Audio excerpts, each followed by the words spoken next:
Covering only 5.7 square miles with 35,000 residents, Beverly Hills might seem small compared to its big reputation. The area was originally inhabited by the native Tongva people, and throughout its history served as both a livestock ranch and later a lima bean farm before being named Beverly Hills in 1906, transforming it into the city it is today. Our first stop in Beverly Hills, not surprisingly, is Rodeo Drive, one of the most iconic shopping destinations anywhere. Indeed, Rodeo Drive is one of the most expensive retail streets in the world. Every year, shoppers will drop about $1 billion here. And by the way, if you're a store owner, you better get your wallet ready as well. Monthly rent start at about $800 a square foot. But whether you came here to buy something or just window shopping, you're probably not looking in the right place. It's what's underneath that counts. So follow me, and by the way, look for the red awning. No, we're not heading to a medical office. What's down below is an even bigger surprise. Just get in the elevator and punch the button for P3. And the first thing you see is this, not your typical garage. The first car, this red 1934 Rolls-Royce Phantom.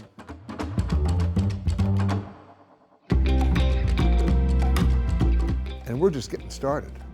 Hidden below Rodeo Drive, for well over 35 years, the Autov Vault has stored some of the most impressive cars in the automotive world for some of the most exclusive clients. Normally, they keep their doors closed to the public, but if you know the right person to ask, not only will you see some of the most impressive cars on the road, but you can discover how they got there.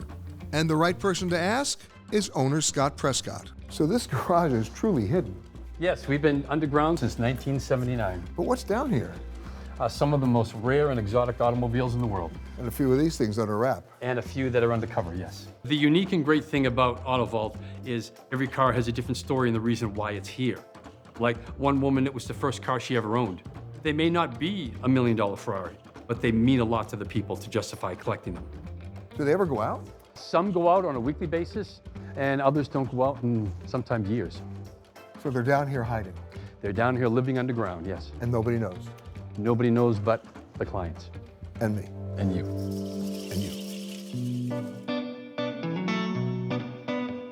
you. Despite his luxe surroundings, Scott didn't start out in Beverly Hills. He grew up in New Hampshire, dreaming that he could find a way into the car business. Since I was a kid, I've been passionate about cars. I knew I had to come to California to get this dream of cars going.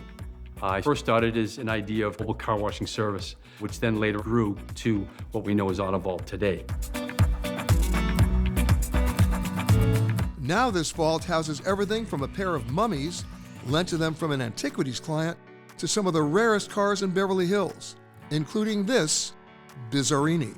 In the early 50s, Mr. Bizzarini actually worked for Enzo Ferrari at the Ferrari plant. Mr. Bizzarini was responsible for the 288 GTO race cars and the early Ferrari Testarossas, which are worth millions of dollars today. How many of these cars are around? There's, I was told, could be about 8 cars around the world. That's it? That's it.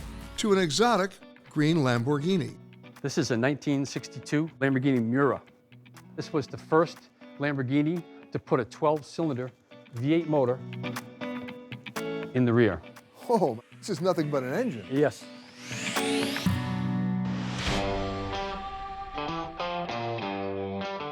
But as a car lover, nothing excited me more than this 1957 Mercedes-Benz SL. Peter, we wanted to save this car for last. This is my favorite. This is a 1957 Mercedes-Benz 300 SL. This was the car that raced Le Mans, won Le Mans. It was a very famous, iconic car. This is a car to see and be seen in. And lucky for me, Scott got permission for me to drive and also be seen in that car.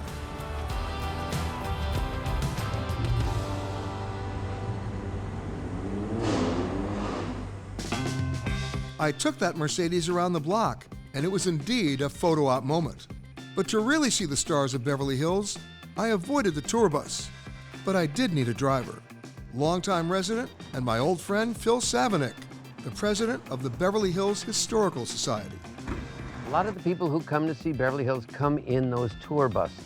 It's probably not the best way to see Beverly Hills because a lot of the tour bus drivers don't actually know what they're pointing out. We remember when movie stars lived on every block and they were our neighbors. And no place is better to start than the famous Beverly Hills sign and lily pond that has a few secrets of its own.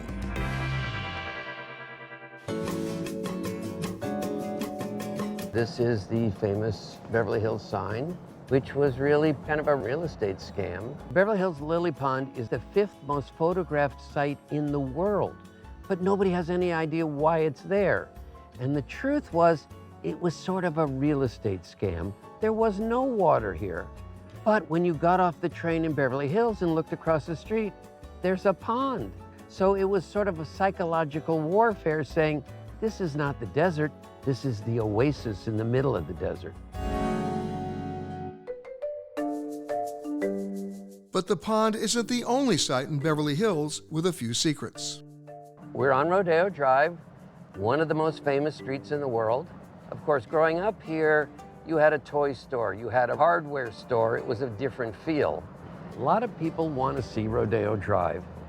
But for those of us who grew up here, there are some hidden gems that nobody really ever stops to look at.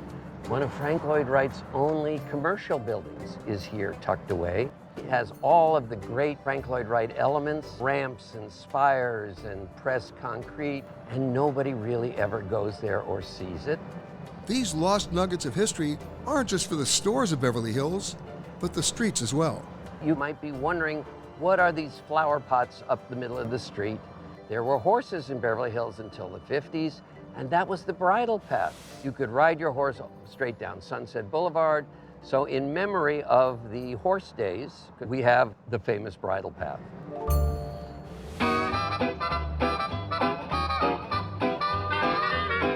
My parents have lived in Beverly Hills on Rodeo Drive for 66 years. So I'm one of the last ones left who remember when stardust filled the streets. And I think we have to tell our stories, because otherwise nobody'd believe it. Here we are at Roxbury Drive. If you wanted to live next to a star, Roxbury Drive was the place to be. From Ginger Rogers to Jimmy Stewart, all of the biggest stars lived here. The tour buses that people rent, they can't actually go on Roxbury Drive. In the past, the bus would just let people out and wander the neighborhoods. And Lucy called Jimmy Stewart one day and said, "What do we do? They're having lunch on our lawn." And Jimmy said, "Turn on the sprinklers, it always works." Now, Lucille Ball lived on this corner, and next to Lucy was Jack Benny's house. So trick-or-treating was, of course, an amazing experience. Sometimes Lucy would invite you in to have a party with the kids, and she'd dress up as a witch and blacken her tooth. Other years, there'd be a sign on the porch that said, "Don't you dare ring this bell." But my favorite story was going next door to Jack Benny's house. I was dressed as Santa, I sang Jingle Bells, and he gave me a silver dollar. So the cheapest man in the world on television, in real life, was a wonderful, generous guy. So do you still have the dollar? It's one of my prized possessions. And even though a lot of the stars have moved on, sometimes if you listen carefully, you can hear the ghosts of Roxbury Drive.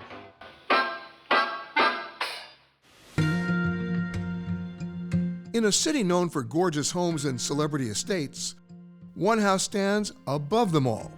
It's the Virginia Robinson Gardens of Beverly Hills. Most people have no idea that this sprawling 6.2-acre estate even exists. And it's open to the public. All you have to do is make a reservation. It's hard for me to even comprehend that this even exists. In the heart of a major city like this, the best zip code in the world, 90210, and here we are, we could be, well, you can't even tell all the different places we could be. Marilee Beck is a volunteer and longtime admirer of this place and its namesake. Mrs. Robinson was married to Harry Robinson, who was the inheritor of the department stores.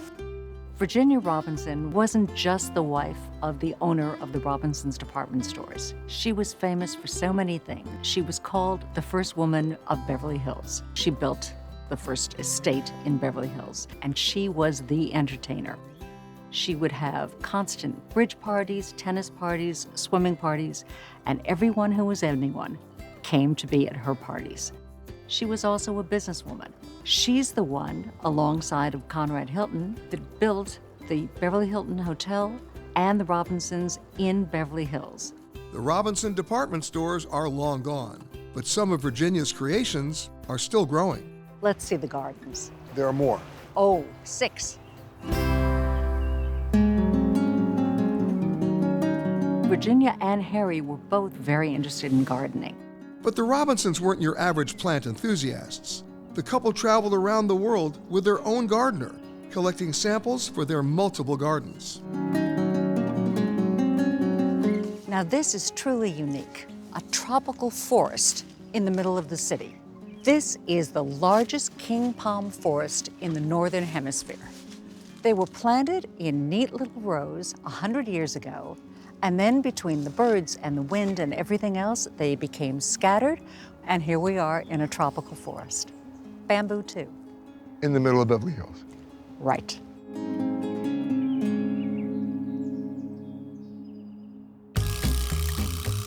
It is, to be sure, a transporting experience, like seeing the rose in Mediterranean gardens.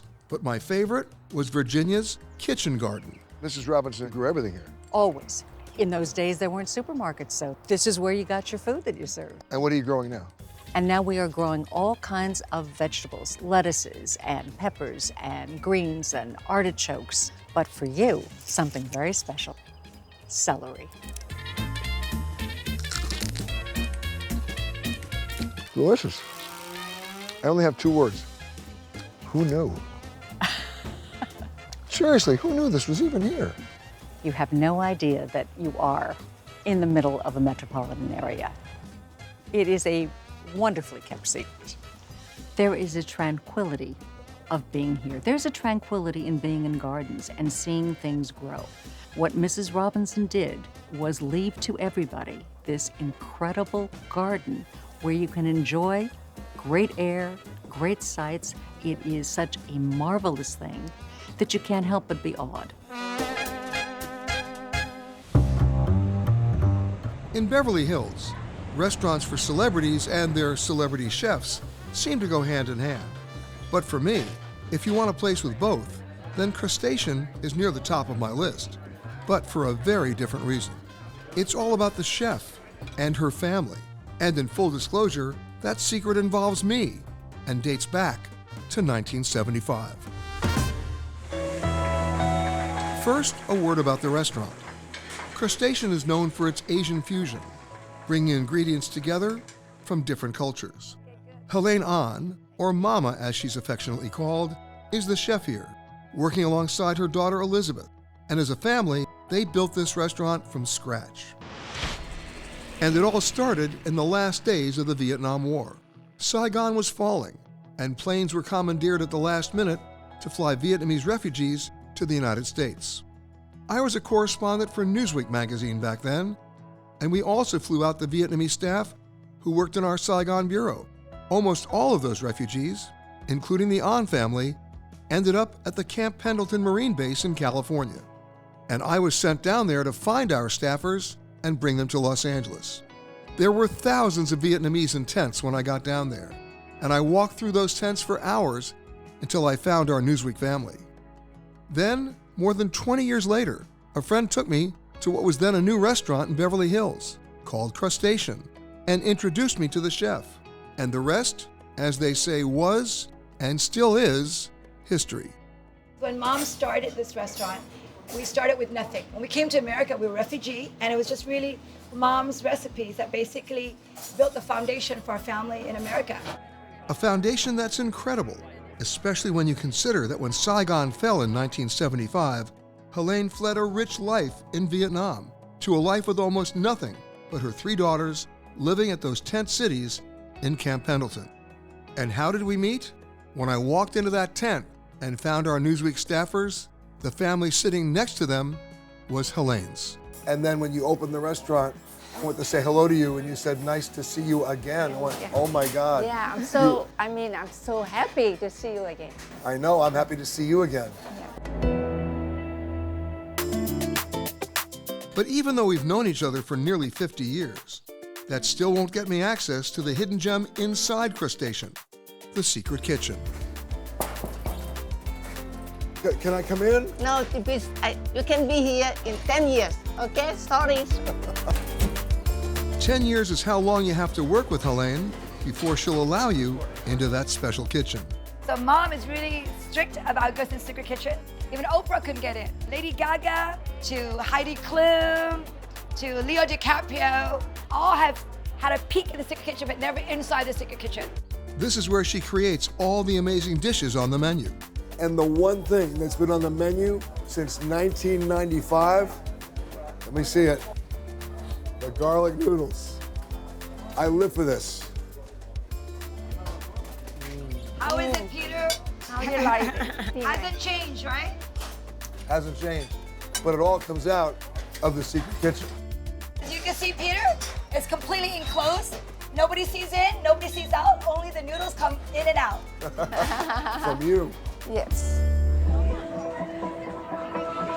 Are there any other restaurants in Beverly Hills with a secret kitchen? No, just this one, Why secret? because I think that's one of the special ways that she's kept the integrity of the recipes and it's never changed. When you left Vietnam, as Vietnam was falling, 1975, could you ever imagine this? Really, for me, it's very amazing. And I cannot believe I can be here today. Mom always said it's like a dream come true. What a story. From refugee to Beverly Hills restaurateur. It's a perfect Hollywood ending. Only this one is true for one of the many hidden gems in Beverly Hills.